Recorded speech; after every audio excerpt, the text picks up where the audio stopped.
পুনৰ আৰক্ষীক open challenge চোৰৰ।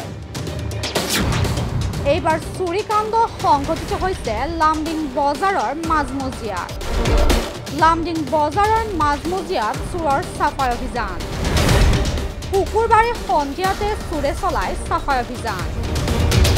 এই ঘটনাৰে এক প্ৰকাৰ লামডিং আৰক্ষীক অপেন চেলেঞ্জ দিলে গভাইত চোৰকেইটাই। লামডিঙৰ প্ৰখ্যাত জুৱেলাৰী ব্যৱসায়ী সুবীৰধৰৰ ঘৰত চোৰে সংঘটিত কৰে এই চুৰিকাণ্ড। ঘৰত কোনো নথকাৰ সুযোগ গ্ৰহণ কৰি চোৰে লুটি নিলে নগদ ধনসহ সোণৰ আ-অলংকাৰ। দেউতাকৰ সকামৰ বাবে ওচৰত থকা ভায়েকৰ ঘৰলৈ গৈছিল পৰিয়ালটো। নগদ 4 লাখ টকা সহ বহু লাখ টকাৰ সোণৰ আ-অলংকাৰ লৈ উধাও হয় চোৰকেইটা। বৰ্তমান ঘটনাস্থলীত আৰক্ষী উপস্থিত হৈ আৰম্ভ কৰিছে তদন্ত। বাড়িতে আমাদের ওই বাড়িতে কীর্তন ছিল, আজকে আমার শ্বশুরের বাৎসরিক কাজ, আমরা সবাই ওই বাড়িতে গেছিলাম। বাইশে থেকে আমাদের ঘরে আমার হাজব্যান্ড বাথরুমে আসছিল, আসার পরে দেখা ঘর সব নাই, কিচ্ছু নাই বাড়িতে। টাকা 3.5 লাখ টাকা ছিল ঘরে, সেগুলি তো গয়নাগাটি কিচ্ছু নাই, সব গহনা। কত টাকার হবে?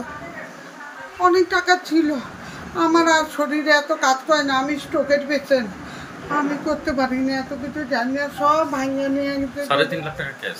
চাল নিয়ে গেছে, চালের মধ্যে গয়না হয়তো ঢুকানো গেছে, চালও নিয়ে গেছে জানো।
Report, My News.